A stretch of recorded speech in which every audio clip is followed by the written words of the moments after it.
Assalamu alaikum, peace and blessings. You're tuned in to the Sajdah Saturday Morning Coffee Talks, where we talk about life, love, and business.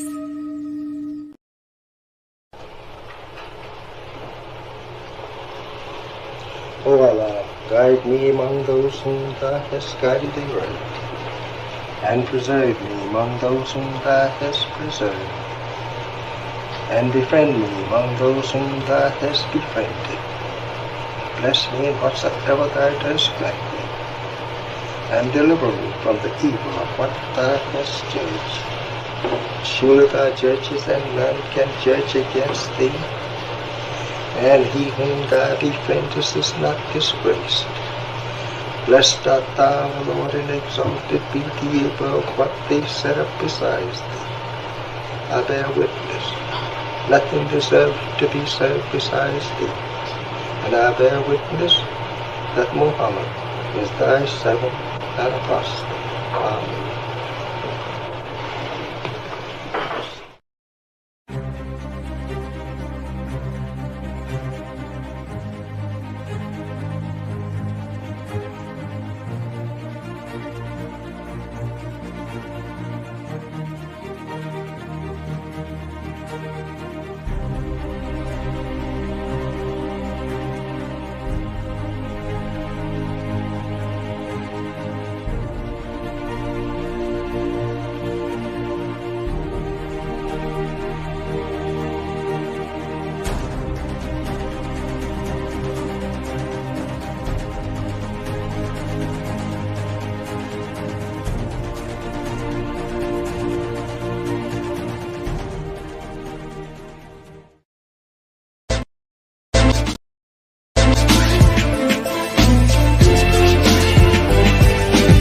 You belong to yourself. You're an independent people, created from the nation of free people. Yes, sir. You don't need to go nowhere but to yourself. Yes, sir. There will be a great separation. Yes, sir. So I said, it is on now. The college is meant to prepare you for your future.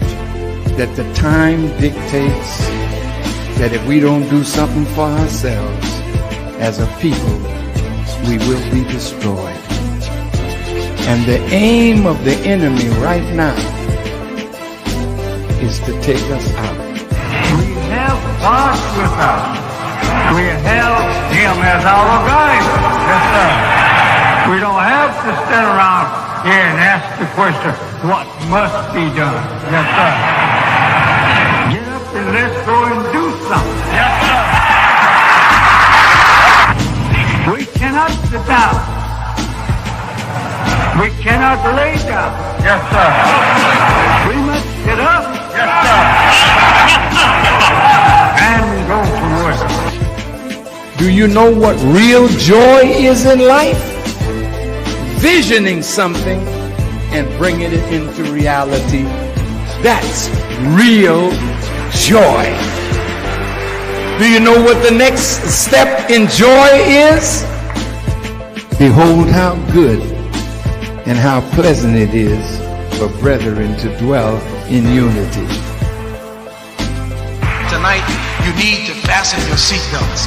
We're going to hear from some of the greatest minds in the world.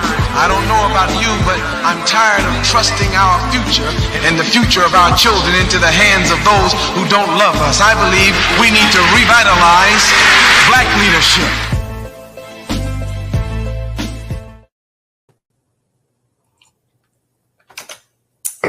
Welcome to the Sajdah Saturday Morning Coffee Talk series on the proper handling of people.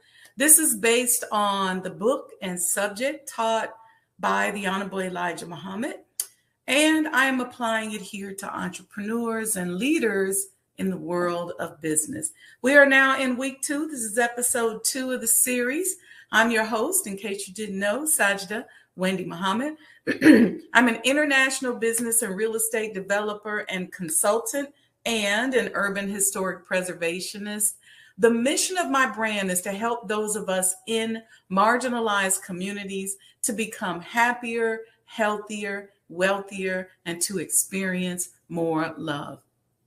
One of the methods includes doing for self, thinking for ourselves, and not being afraid to infuse spirituality into our businesses.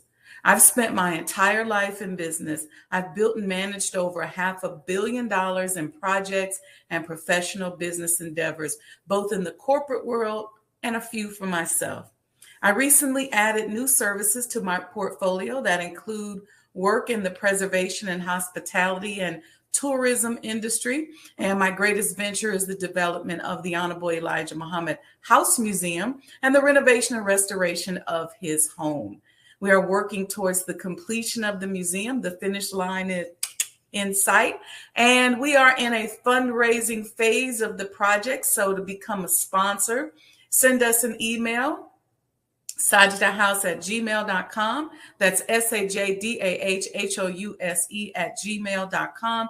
And to donate or purchase a coin, take a look at the ticker at the bottom of the page. Before we get started, please make sure you like and subscribe to the page and hit the notification button so that you are alerted anytime we go live. And please go back and check out past episodes. Let me see y'all in the chat. I see you, Brother Lamont. Wa alaikum salam. I see you, Sister Alita. Wa alaikum salam. Happy Saturday, sis. Congratulations. Sister Alita has an announcement she's going to be making very soon. I won't spoil the beans. Sister Dawn, wa alaikum salam. Welcome, welcome. And welcome to all of you I see up here in the numbers, but you're not in the chat. What kind of tea or coffee y'all drinking on? Today I'm drinking, good morning, Mom. I'm drinking an herbal tea that I made from dandelions and elderberry, like dried dandelions and dried elderberries. Sometimes, you know, I got to be around a lot of people, and I try to just keep my immune system up. And so that's what I'm doing this morning. So it's dandelion. I got dandelion and elderberry, the real herbs. I boiled over. I used some locally grown honey, which is great for allergies and things like that. And dandelion is great for flushing your liver and your kidneys. And I try to make sure I do that at least once a day. Keeps your skin clean and keeps your immune system up, and cuts down on any inflammation.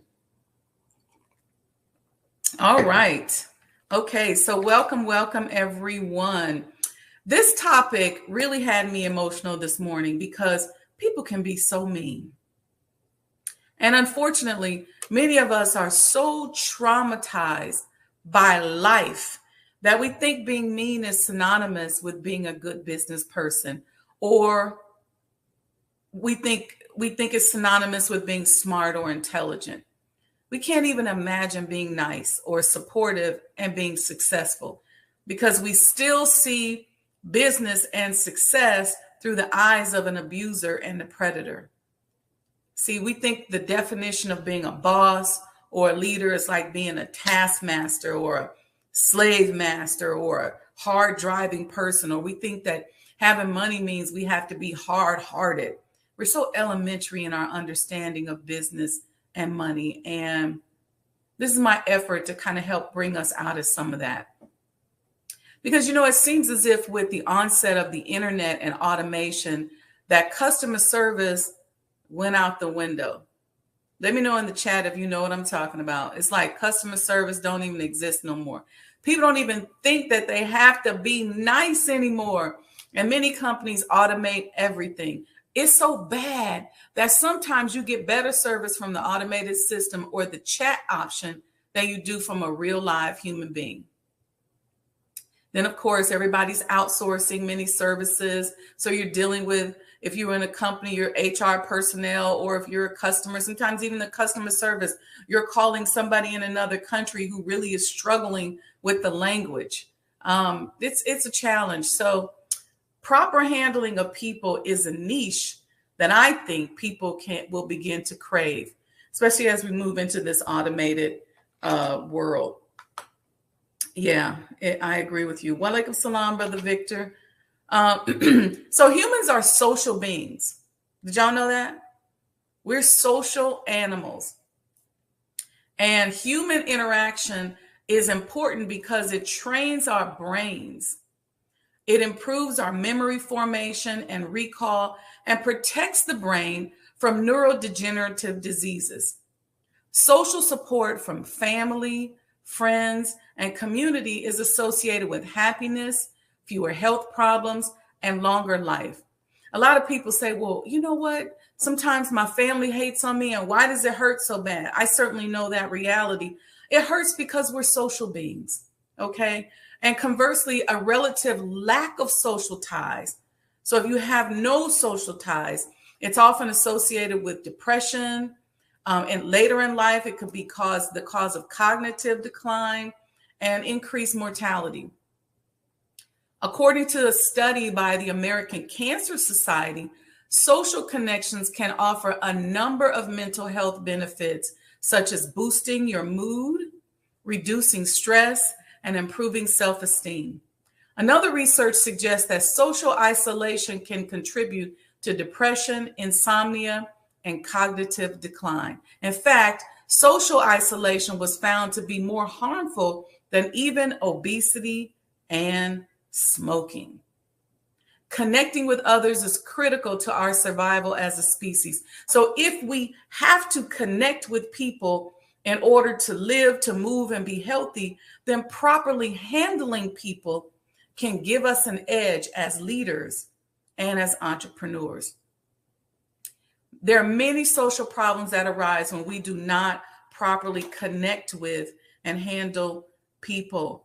Welcome. Assalamu alaikum, Sister Makeda, and walaikum salam, Sister Sandra. So here's some social ailments that can impact us and impact our corporate culture when we don't properly handle people. Proper handling of people includes and assumes a connection with people. So we have to facilitate a connection with others in order to be healthy.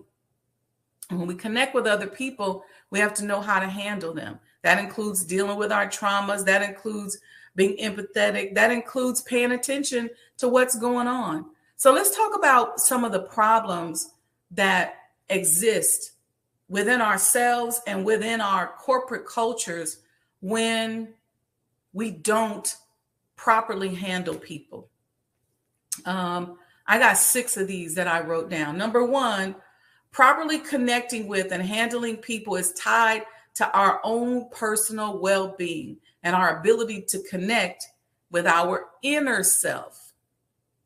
When we are disconnected from ourselves, from who we are really, and from our feelings, and when we are not filling ourselves with love through our spiritual connection and connections with others, we create a black hole within.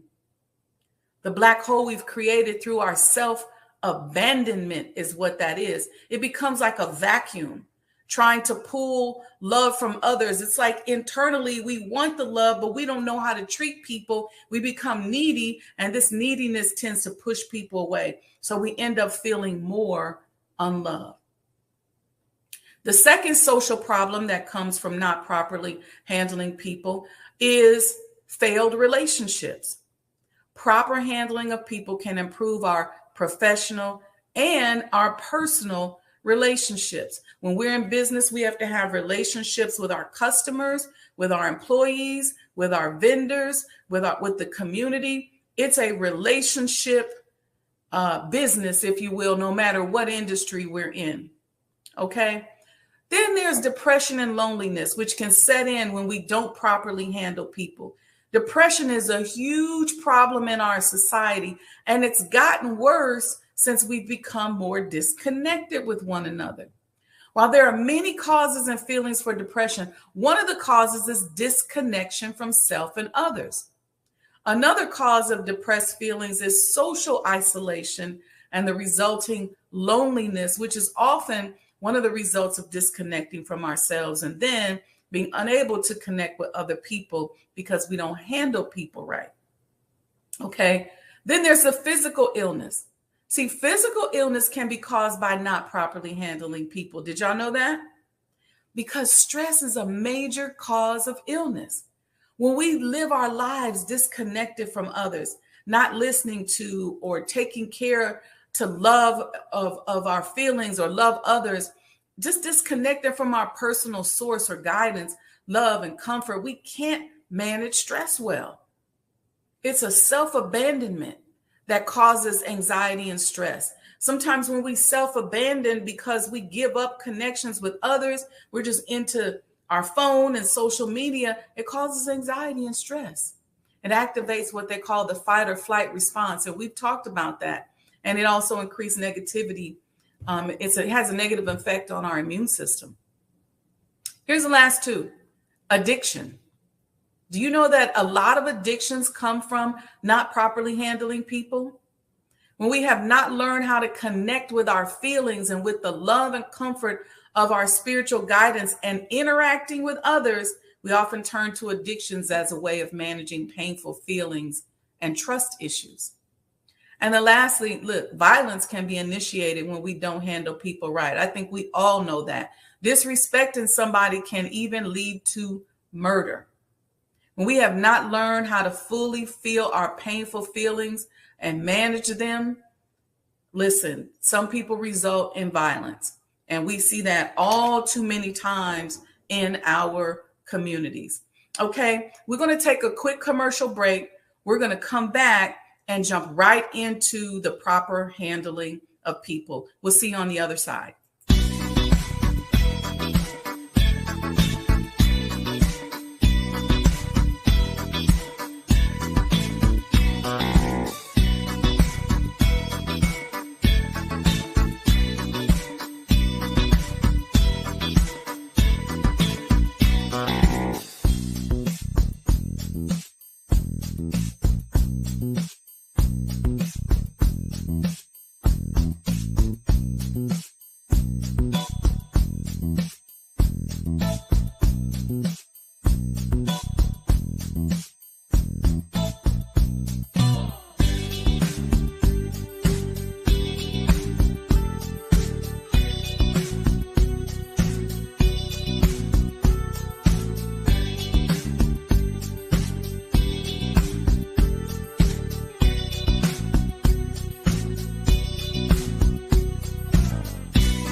All right, we're back and you're tuned into the Sajdah Saturday Morning Coffee Talk series on the proper handling of people.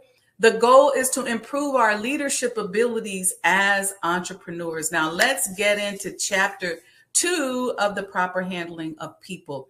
We have a lot of information to cover. I'll take some breaks in between to allow you all to process. This chapter deals with things that are important to people and things business leaders and business owners must be concerned about. Okay, so type in the chat for me, things that are important to people.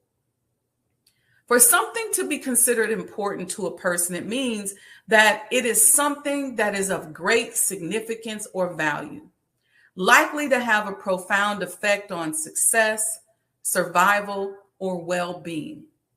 The key here is success, survival, and well-being. Type that in the chat. Success, survival, and well-being. So he asked, what things are important to people? Success, survival, and well-being. Many of us are operating from an old business model that was developed by predators during slavery. Let's be honest.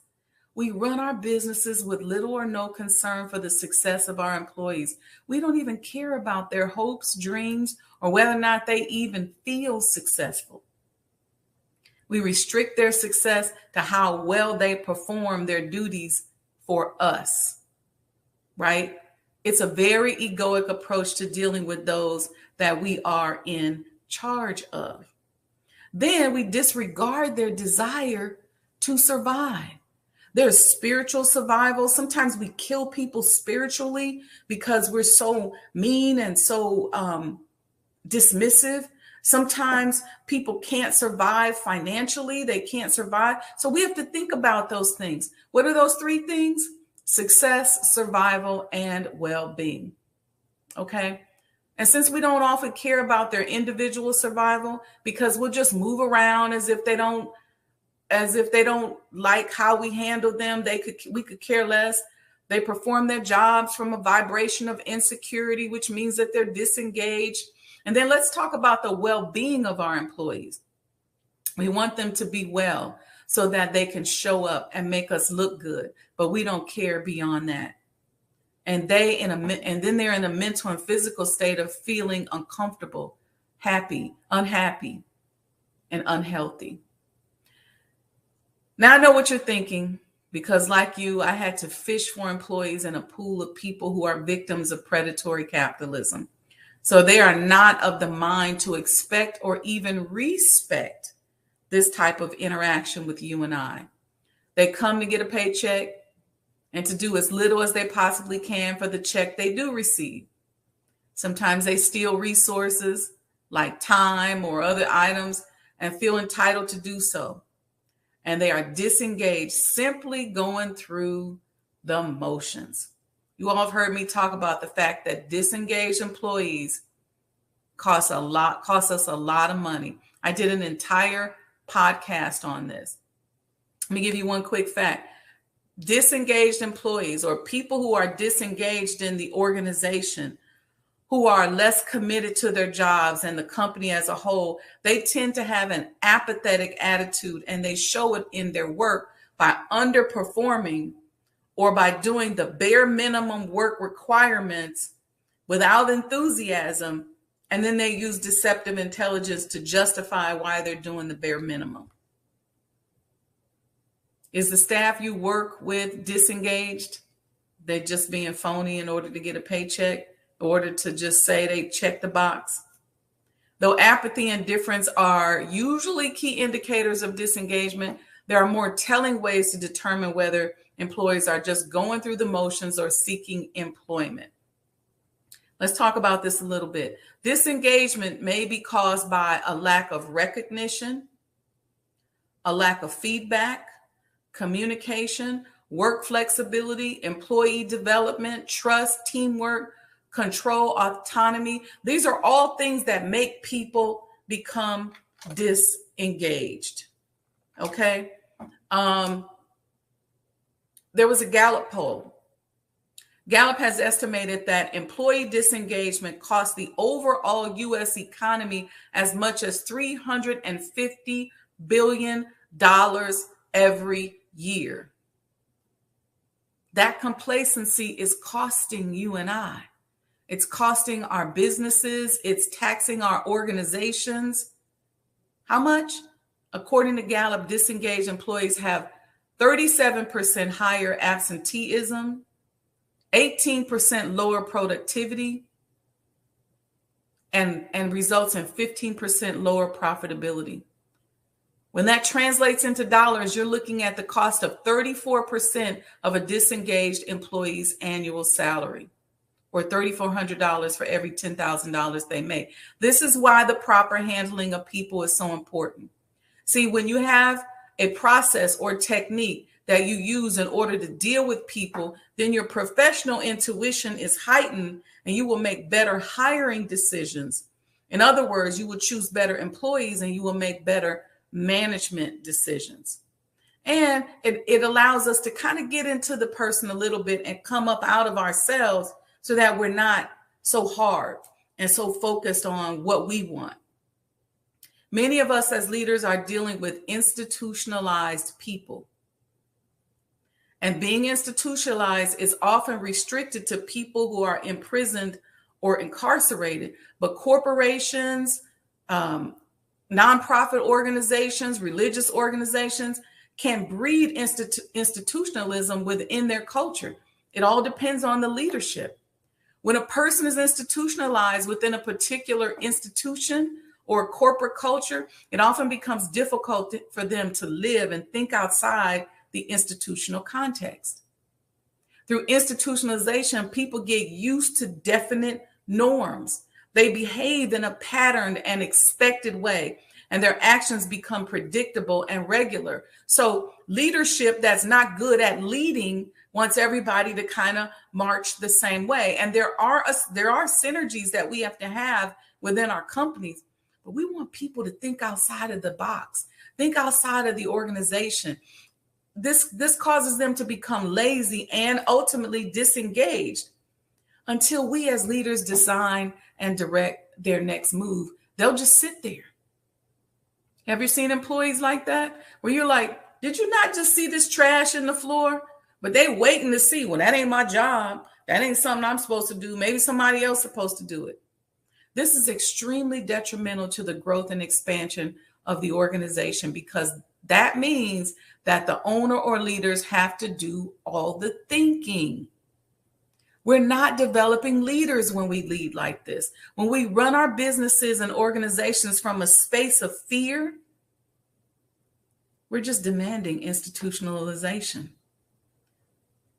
While organization, policies, processes, systems, and procedures are necessary aspects of the development of our businesses, we must be mindful that the people who we are placing into these systems and processes are human. They're human. They showed up onto the planet for a reason. They have families, they have lives, they have backgrounds that are beyond their duty to us. We have to be mindful of that. So according to the proper handling of teaching as people, as taught to us by the Honorable Elijah Muhammad, let me see what y'all saying in the chat. Things that are important to people's success, survival, and well-being. Yeah, okay. Thank you all for putting that in. Success, survival, and well-being. Thank you, Sister Makita. All right. Proper handling of people. This is chapter 2, number 1. And it said, the book says, people were listed as concerned with the following in order of importance to them. Number 1, security. Type in the chat, security. Security is defined as the state of being free from danger or threat. So people are concerned about their physical security as well as their emotional security. Sometimes our leadership styles create insecure employees. And insecure employees are fearful of making a mistake, so they're very restricted. You know how frustrating it can be to have a bunch of employees working for you who are insecure, but they got to ask you everything every step of the way? As a manager, you will need to analyze whether the employee is reacting to his own fears about his performance or reacting to you and your management style. Do we make snap judgments and fail to understand the conditions of the corporate culture that we've created? Do we listen to their concerns? Do they have access to elders or older employees with more seniority that have matriculated through the organization that can help them to feel motivated or even allow them to see themselves? See, a lot of people are disengaged because they don't see themselves 20 years from now. They act like they're happy while they're there, but they don't see themselves there in the future. So why go above and beyond? Why not just wait for you to tell me what to do? I'm not going to try to do nothing extra. Are we clear and specific as leaders? What do we focus on? So security is key. Here's the second one. Write this in the chat. Treatment by people in authority over them. This is the second thing that people are concerned about in order of importance, according to the proper handling of people as taught by the Honorable Elijah Muhammad. Authority is a person or organization having power or control in a particular, typically political or administrative sphere. How are these people in charge treating their staff? Treatment is the manner in which someone behaves toward or deals with someone or something. It's how you handle them. How much professional development are you offering to your leadership team? So making people feel insecure. And then if the authority of your organization mistreats the staff, this is a recipe for disaster. If you make people feel insecure or you mistreat your staff, it's a recipe for disaster. People will either become disengaged, institutionalized, and go through the motion just to receive a paycheck or whatever they want of value from you. Here's the third thing. Type it in the chat. Relationship to associates. Building an organization where people have relationships with one another is very important. Relationship is the state of being connected. We talked about that, right? We're social beings. If those relationships are nourished, this can encourage the ongoing concern of your business. In my companies, I try to celebrate the birth of people's children, or if their grandchildren have a milestone or their children have a milestone, if they get married or something that's important to them. I try to support them if they lose a family member or something happens. This kind of thing can be facilitated through demonstrating genuine care and concern for your employees and encouraging them to support one another. Checking on each other, supporting the needs of one another, helping them to feel safe to express themselves. Things like gossiping, backbiting, undermining, unhealthy competition, not respecting people's privacy and confidentiality. They come to you as a leader and tell you something, and then next thing you know, you done told everybody else. This just breeds disaster. So fostering healthy relationships is critical. Supporting the life events of your staff builds this type of rapport. Exposing your team to opportunities that they would receive if they were working there is important. If they weren't working there. So what other opportunities can you share with them? Can you bring in another speaker? Your business should be like, can you bring in other speakers? Because your business should be like a second family to your employees. Bring in people from the outside. If your competition isn't doing something, then you think about doing it. Who can you bring in to address your employees? What benefits can you offer them? It used to be back in the day, just having a vending machine with a variety of snacks was all that they had to do to make you feel connected and appreciated. Think about these things. The relationship with the associates. Here's the other one. Number 4, physical surroundings. Physical environments can influence feelings of safety, security, and comfort, or conversely may contribute to feelings of irritation, anxiety, sadness, and insecurity. See, your outlook upon life, your estimate of yourself, your estimate of your value are largely colored by your environment. So what kind of work environment are you creating for people?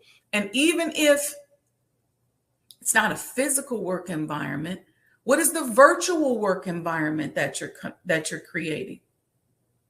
You have to put some thought into that. Our physical environment is key to our health. If people can't stand logging on to these Zooms with you, they so sick of you, what is it doing to them? What is that continual resistance or stress causing on the inside of their bodies? Now, you can't control it if they still want to be mean and hateful and cantankerous and all of that. But let's do our part. Let's be conscious about what we put out into the world as leaders and business owners. Think about this when you design your workspace. Include things like sunlight. And I want you to study the science of color and sound. Here's number 5 thing that the 5th thing people are concerned about is treatment by their job. How does the company overall treat its employees? Do we allow our employees to be abused or bullied by other managers or other people in leadership? Do we speak up when we say something? You could have good leadership and a bad company. So you could be the best leader, but you may have a friend or a relative in your business who mistreats people or just doesn't handle people or just doesn't have the empathy that you have. And that could be impacting your company and your corporate culture. I've been there. I've had people come to me and say, Ms. Wendy, I love you, but I just can't work here anymore. See, when the company does not support leadership, it weakens leadership. So you gotta know how to support the leadership, but let them go if they're mishandling people. People will say, I love my boss, but the company was just messed up. The converse is also true. You can have a great company, but bad leadership. If the company hears the grievances of the employees and works to make the right improvements, then the employee will feel valued and heard. Also, what kind of conduct do you and I have as business leaders?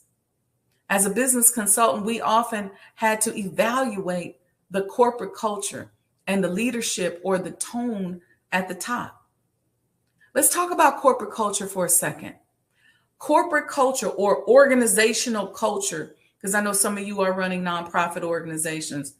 Corporate culture certainly varies among organizations, okay? It's like the personality of your company. Sometimes the tone at the top or the person at the top dictates the culture. Other times, employee attitudes or secondary leadership dictates the culture. You can have bad secondary leadership because maybe you took a good employee and made a bad supervisor or a bad manager because they just weren't ready. There's several types of corporate culture that as consultants, we generally place a company in during our evaluation. Okay. I don't have time to go into them in detail, but here are a few of the names. We'll evaluate, is it a team first culture? Is it an elite culture? Is it a horizontal culture? Is it a conventional culture or a progressive culture? You can look those up. And does your corporate culture reflect the tone of your leadership? Now, tone at the top is often a paragraph that we'd write up when we go in and do a corporate evaluation. Tone at the top is a term that is originated in the field of accounting and is used to describe an organization's general ethical climate as established by its board of directors, audit committee, and senior management. Why is that important? Because it's just like being a parent. You can be a grimy person, and if you think your children don't see it or feel it vibrationally, you're lying to yourself. You can come back in front of them and have that phony attitude and act like everything is all good. But that griminess, whatever it is you're doing behind the scenes, oftentimes gets magnified in the children, and in this case, oftentimes in the employees. So you can always tell what kind of leadership a person has. And I'm not talking about the leadership at the top. I'm talking about the leadership that they serve directly under by looking at the conduct and assessing the vibration of the people that are there in that organization. So having good tone at the top is believed by business ethics experts to help prevent fraud and other unethical practices. What tone are you setting in your business? What kind of tone are you setting? We're going to take a quick break and go to a quick commercial, and we'll be right back.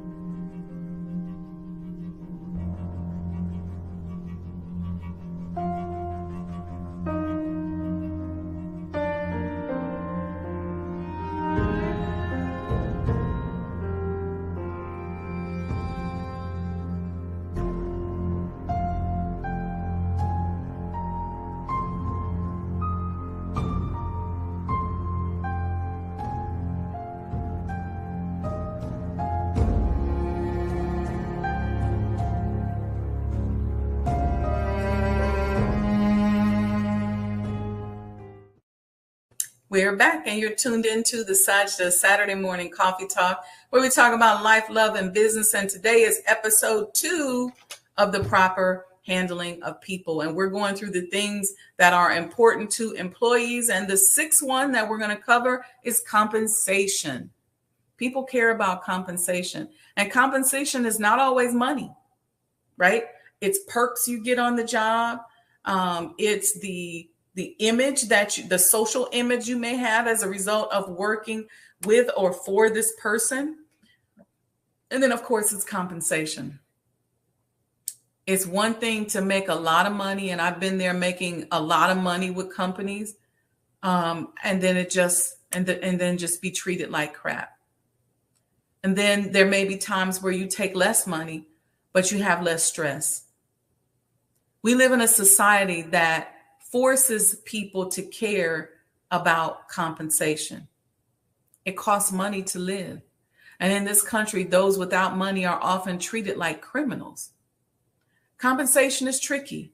There are often industry standards that determine salary. Sometimes as a new company, you can't pay the industry standard. So you have to have some intelligence around how you compensate for your lack of ability to compete. So your company or project may just have a mission, and your employees must buy into that mission. And we just allow room for the person to make up for the difference between the industry standards and what we're paying, whether we're reducing the hours of service or helping them to do for self. So you want to offer additional benefits. Some people will say, hey, you know what? I'll take less money if I can have Fridays off so I can go work on my other business. Or I can have Fridays off, or I can get off early so I can go to my son's games. It just depends. So we want to think about what other things we offer if we're either not paying people or we're paying something bigger. And then we're paying them less. And then it's important for us as leaders and entrepreneurs to keep up our image, because you want to be good. You want people to say, oh, you work for so-and-so, so-and-so. So we have to be giving. People got to get more from working from you than it is if they work for somebody else. And so you want to think about that. What are you teaching? How are you training? What are you exposing them to? How are you helping them to build up their resume? And those are ways in which you compensate for maybe not being able to pay them, or maybe not being able to pay them market rate until you get to the point where you can pay them market rate. Number 7. Appreciation of efforts. People care about being appreciated. Type appreciation in the chat. Look, employee appreciation is one of the most important retention strategies that is often used in large corporations. I think multi-level marketing organizations do this the best, because these organizations are generally sales oriented, and they tend to do more than a general corporation when it comes to corporate appreciation. They create these huge, large annual events and banquets and quarterly events and award top performers with prizes and trips and tokens of their appreciation. But you know what? It don't hurt you to have a quarterly dinner with your employees. An annual dinner where you recognize their appreciation. It won't hurt you if you have a year-end dinner and you just say, you know what, I'm going to take everybody out to a restaurant. Or you say, we're going to cater in. Maybe you can't afford a restaurant. You say, you know what, I'm going to call a caterer. And we're going to cater in at this particular time. Maybe it's during the general holiday season, and you recognize people. Other organizations have efforts like Employee of the Month, or they keep a sales board in their office. There's also the technique of meeting with your leadership team often, say weekly, and recognizing the effort of each person, or calling out any extraordinary performances or efforts. Sometimes that you have to do that to address rumors and things that are negative. We live in a world today where everyone gets the proverbial participation trophy. And once we give everybody a participation trophy, nobody cares about the truth. I heard somebody say the other day, who cares about the truth when the lie is more entertaining? Well, these staff meetings are an opportunity for you to address that kind of stuff. What are your customers saying? What are your employees saying? What's happening? What's the word? You get that from staying in touch with your people and giving them a safe space to have a conversation. All right. Number 8 is incentives. We talked in the previous point about companies that offer big performance incentives. And incentive is a thing that motivates or encourages one to do something. And your corporate mission can also be used as an incentive, but incentives are also important to employees. Number 9 is benefits. Many people see incentives and benefits as interchangeable. A benefit is an advantage or a profit gained from something. But generally in the business world, benefits often consist of things like insurance or retirement plans, where an incentive consists of prizes, maybe bonuses. Benefits are not as difficult to offer your employees as you think. I think a good financial advisor like my sister and business partner, Sajdah Muhammad, who's here in the chat, can help you with benefits for your company. She can help you become more competitive as a business owner. Benefits can be offered within churches, mosques, nonprofit organizations, small businesses. Don't take the attitude that it's too important, especially that it's not too important, especially when it's something that you can actually offer and it'll help you. So don't hesitate to offer benefits to people, to your employees, and don't worry about how small you are. More than likely, there's a program out there. Here's number 10. Pay attention to complaints. Don't blow off complaints. Type that in the chat. Do not blow off complaints. Are you always complaining about the entitlement mindset of customers and staff and diminishing their complaints and concerns? You know how we go, these people just entitled. They want the world, da, da, da, da, da. But you better listen to those complaints and concerns. Listen to them from your customers, from your staff, okay? They can help you gain valuable insight into the mindset of the complainer. They don't always have to be right. You got to make them think they're valuable, but they don't always have to be right. But this can help you tweak your strategy by including more education or even making changes as necessary. Some people complain because they just don't understand. But when you explain the process, then they get it. That employee that is complaining may very well be a person with a dormant leadership skill that can assist with quality improvement and help you prevent fraud and collusion. But you won't know until you listen. A lot of us shy away from listening to employee complaints because sometimes they're overwhelming. But here are 4 different types of employee complaints. I want to break this down. Understanding the type of complaint can help you to categorize them and devise an efficient way to process and deal with them. Okay.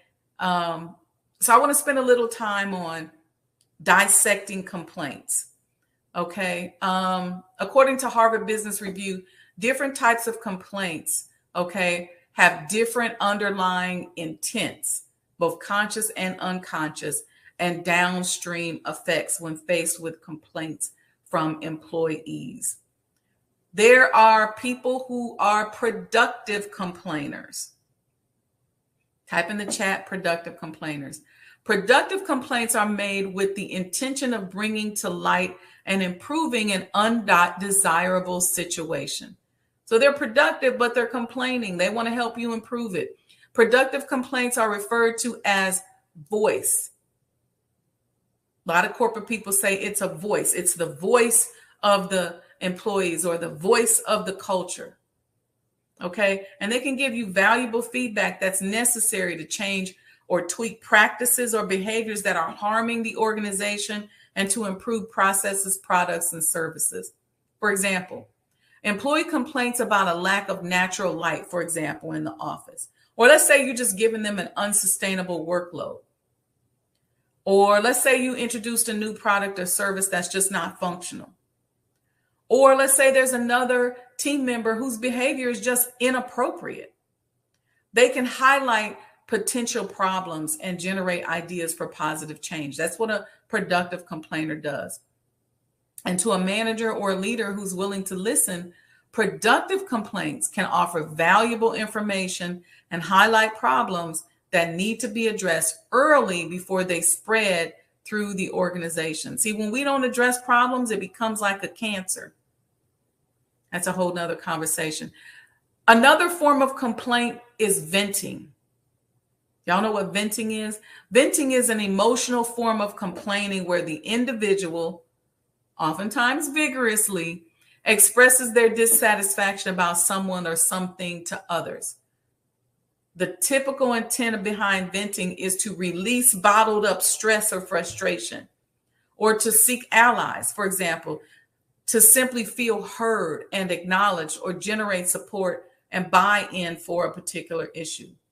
On the positive side, emotional venting can provide temporary relief from stress.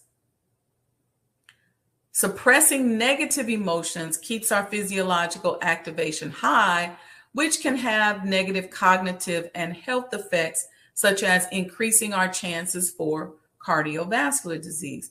So venting to a trusted colleague or a coach or a counselor can foster feelings of social support, decrease loneliness, and also help us gain perspective on a situation in a safe space before it's escalated. With that said, venting puts a double burden on the listener. First, to receive and handle the complainer's negative emotions, and second, to then deal with their emotions or shared dissatisfaction with the issue. If this persists, it can result in exhaustion. So as a leader, sometimes you're just exhausted, but you're just hearing everybody just vent. And sometimes you shut down. And you got to make sure you go and get your healing and get your counseling, and that you go to somebody that you can vent to. Here's another type of complaint. Some people are just chronic complainers. It's called chronic complaining. Some people seem to complain about everything. They complain about the room temperature. They complain about their salary. They complain about the manager. They complain about the color, the artwork, the cafeteria. They just complain. And chronic complainers often have a more pessimistic or critical view of their role, their work, and the world around them. In this case, complaining reflects a mindset or an attitude. So when you see somebody who's just constantly complaining, that's a habit. It's a habitual thinking that is a mindset or an attitude. And it may not necessarily even be an objective problem. They're just a complainer. But the social costs of this behavior are very high, because listening to a chronic complainer will zap the energy of the other employees and those around them, often quickly. Okay, so it just increases the stress of other people. One upside of the chronic complainer is that these trouble finders can help surface potential red flags before they become widespread. So they have value too. So for example, when introducing a new work from home policy, a chronic complainer might offer the first insight into potential weak areas of the policy, because they're actually looking through the new thing to find something wrong, because they're a chronic complainer. So you can pay attention to those as well. Here's the last one. And this one I think is the most dangerous. It's a malicious complainer. See, malicious complaining is a destructive form of complaining that's used to undermine colleagues, managers, bosses, leadership, and gain some type of advantage, some kind of personal gain, rather than dissatisfaction from an organizational issues, lies at the heart of this behavior. People become malicious oftentimes when they get jealous of leadership, or they're jealous of other employees. Some people just have trauma and they're hurt, and they go around hurting people. And so their complaining is malicious. It's a hard-heartedness where they're backbiting and nibbling at your employees. It's different from chronic complaining. However, malicious complaints serve the self of the person that's complaining at the expense of other people. Now, the chronic complainer might just be talking, and that has its place too in terms of harming the organization. But that malicious complainer is intentional. And this type of complaining is often associated with gossip, backstabbing, slandering people, If someone makes unfounded or exaggerated complaints or speaks against others with, sometimes it's unconscious, but with intent to harm their reputation or career, or to increase their own status through some type of social comparison, you got to take action quickly as a leader about this person. This type of person and this type of complainer rarely has an upside, and it can create a toxic and psychologically unsafe work environment. It can lower your team morale and negatively impact the productivity if it proliferates. And a lot of times these malicious complainers are so slick, they will go around biting on your employees and you wondering, what's wrong with everybody? Why everybody acting weird? But it's really a lot of times these people. All right, so let's move on. We're gonna move past that. The next thing that's important to employees is the opportunity for advancement. Career advancement, to get a new opportunity, a new chance to do something new. It's the process by which professionals across industries use their skill sets and determination to achieve new career goals and more challenging job opportunities. Nobody should be left in the same position without the opportunity of advancement. Why is this so important? This is just corporate organization 101. Giving people the opportunity for advancement prevents mediocrity and job dissatisfaction. Sometimes when you got a manager that's been there so long, they may be great at controlling the natives per se, but how good are they at moving your organization forward? A lot of times they're there, but they're really dissatisfied in their job. They're there, they do a good job, they're loyal to you, they say all the right things, but they're really dissatisfied. And their dissatisfaction, trust me, is trickling down to your employees. Here's another reason why opportunities for advancement are important. They give the employees something to work towards. And it shows that you are encouraging them to continue pursuing their dreams and seek out new opportunities. I don't care who it is. I don't care if you're working for the top billionaire in the world. You still want to know that your dreams are heard and that you matter and that that there are other opportunities. You can use deceptive intelligence to say that that's not the case, but trust me, in leadership, you want to make sure that you touch base with your management staff to help them to define out, what do you want to do next? What did you always want to do before you got into this management position? What other things can I offer you? Because they've already proven through their longevity that they're loyal.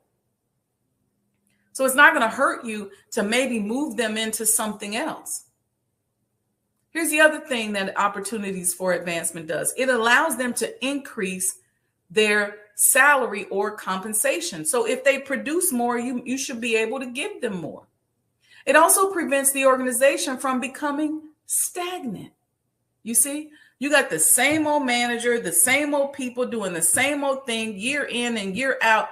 It's only natural that the organization is going to become stagnant unless you begin to introduce new stimuli into the organization.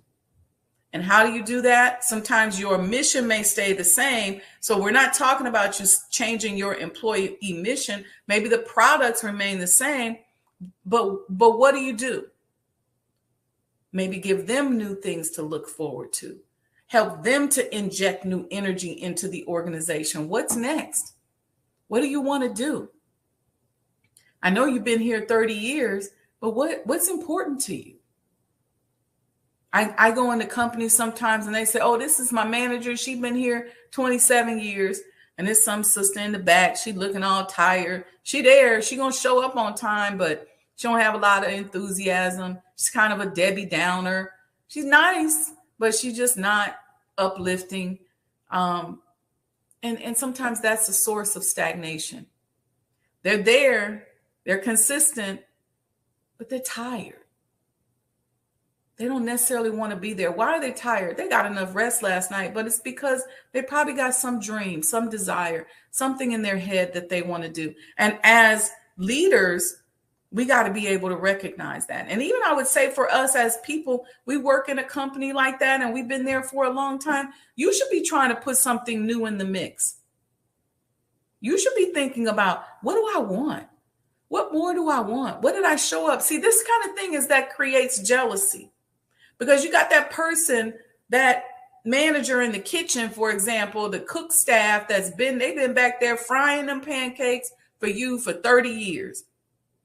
And they seem like they like frying pancakes, but here come another person that comes in and they matriculate on through your organization and you making over them because they're all excited. But that person that's been your pancake maker, they really wanted to own a pancake company. Sometimes your next business venture or your next outreach as an organization is sitting right up inside of that person that's been embedded in the organization for a number of years. Maybe you have a restaurant, you serve breakfast. This person been making pancakes for you for 30 years, and you talk to them and they say, you know, I always wanted to have my own pancake company. I wanted to serve instant pancakes. That might be a business pivot for you. That might be an additional opportunity for your company right there within that employee that's been sitting up inside of your business for all those years. So don't be so closed-minded. All right.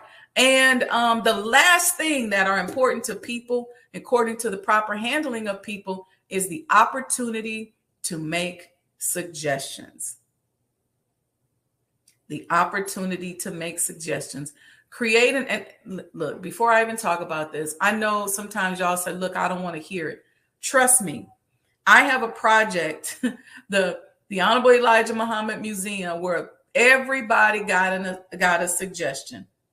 Everybody got something to say. I get emails all the time. People talk to me, and some of it's good, some of it's not, and it can be a lot. But you want to create an opportunity for your team to make suggestions.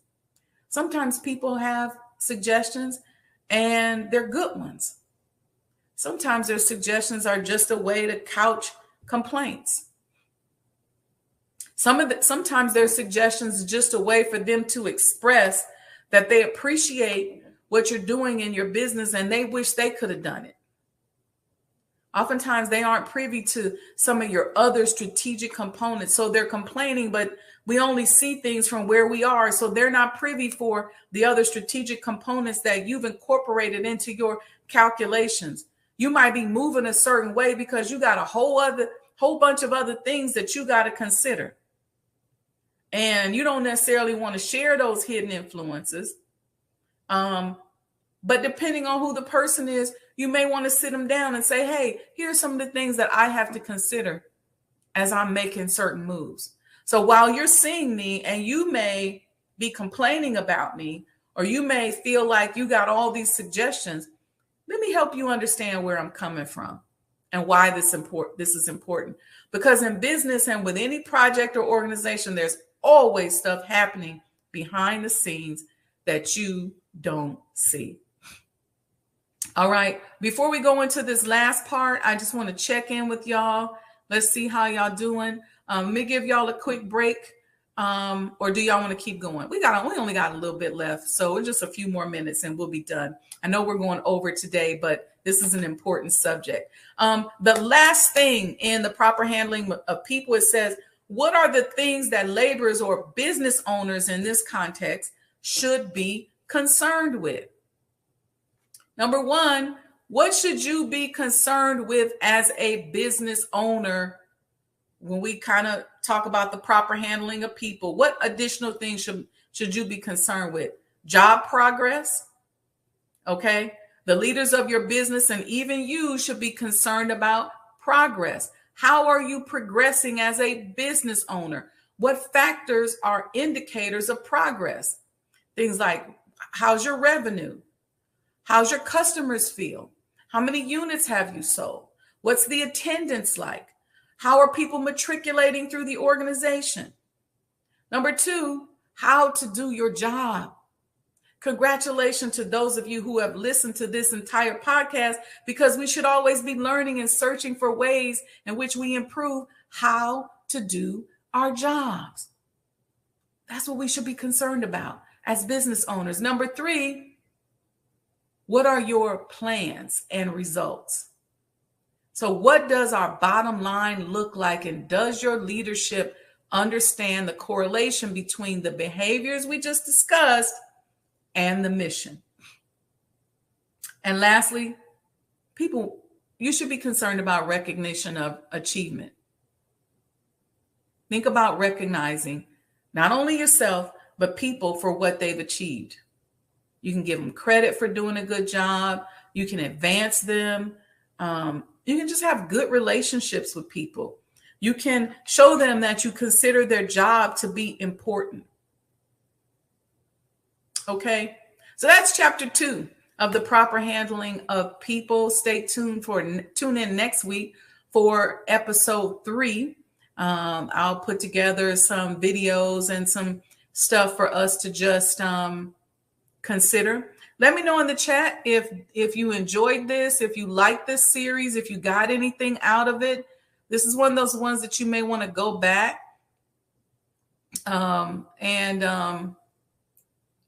Somebody said, Rolando Best said, it's me with Black women on jobs. They think they can talk down to you and don't let them have a little power. Yeah. Sometimes, insecure, if a person is insecure and they get a little power, they can abuse that power. And I think sometimes it's really sad. And a lot of us, even though we are in corporate, we have this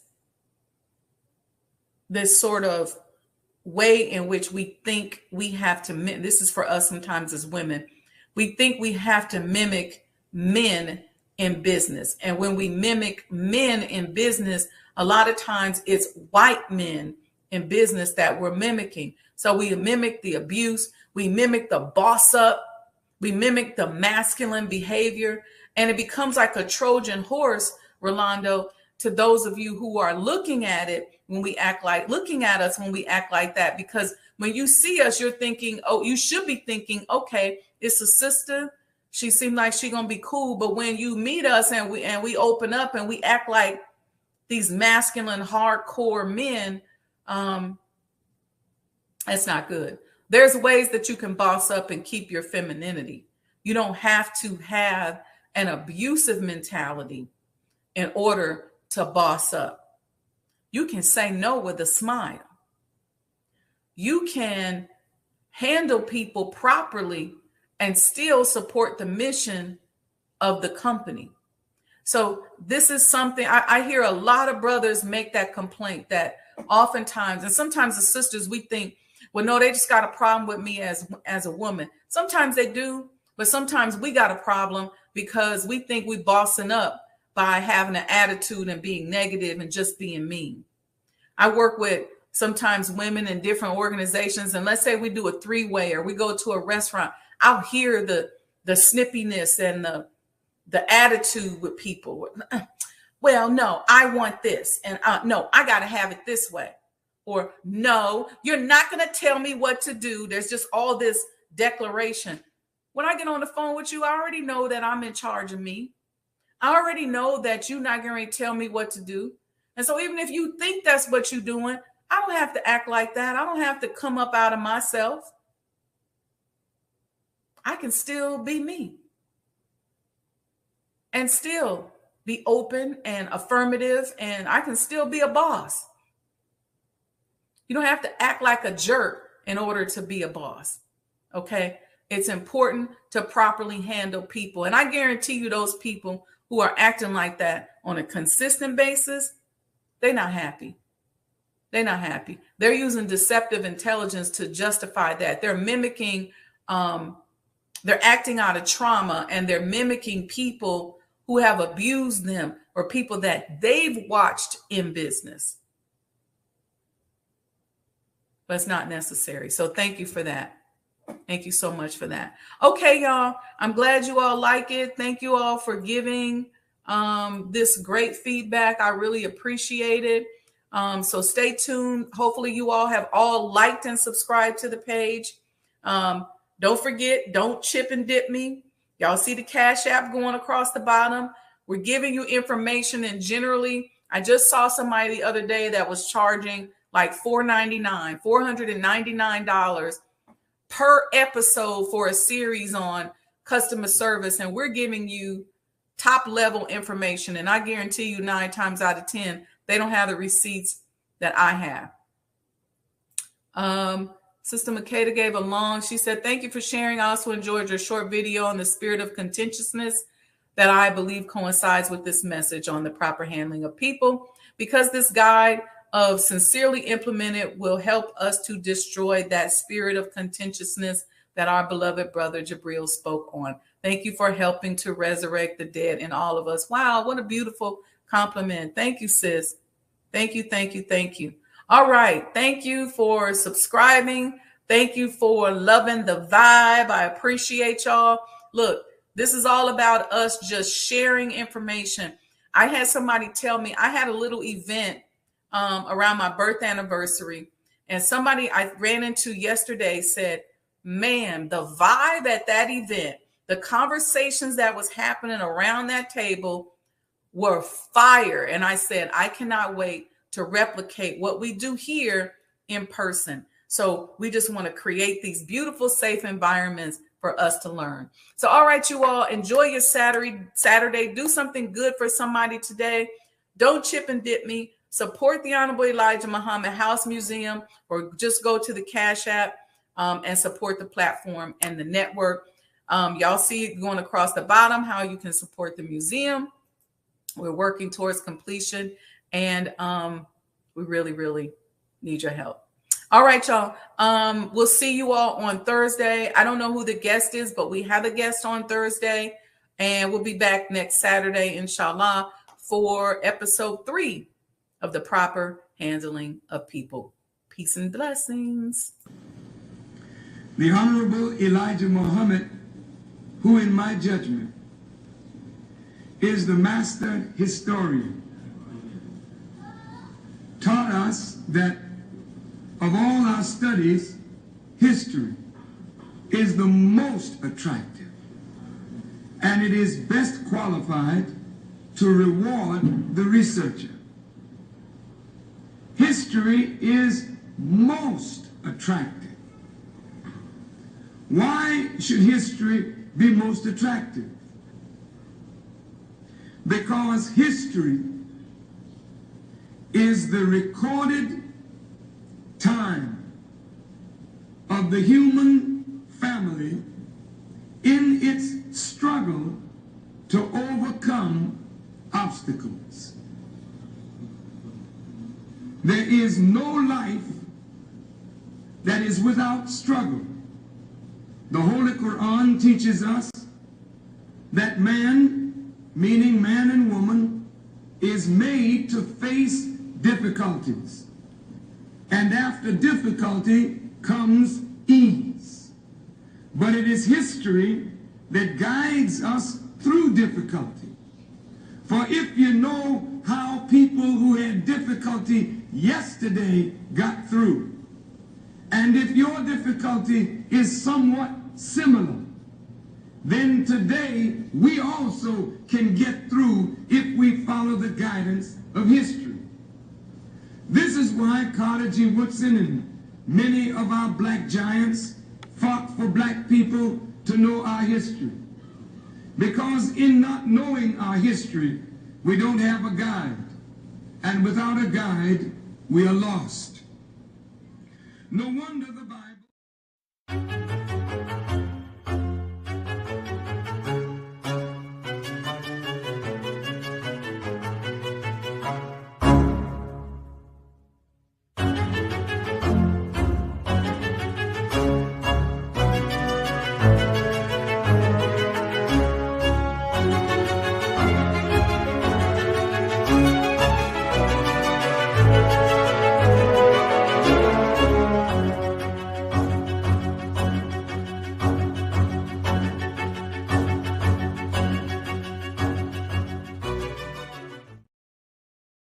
Greetings, conscious entrepreneurs.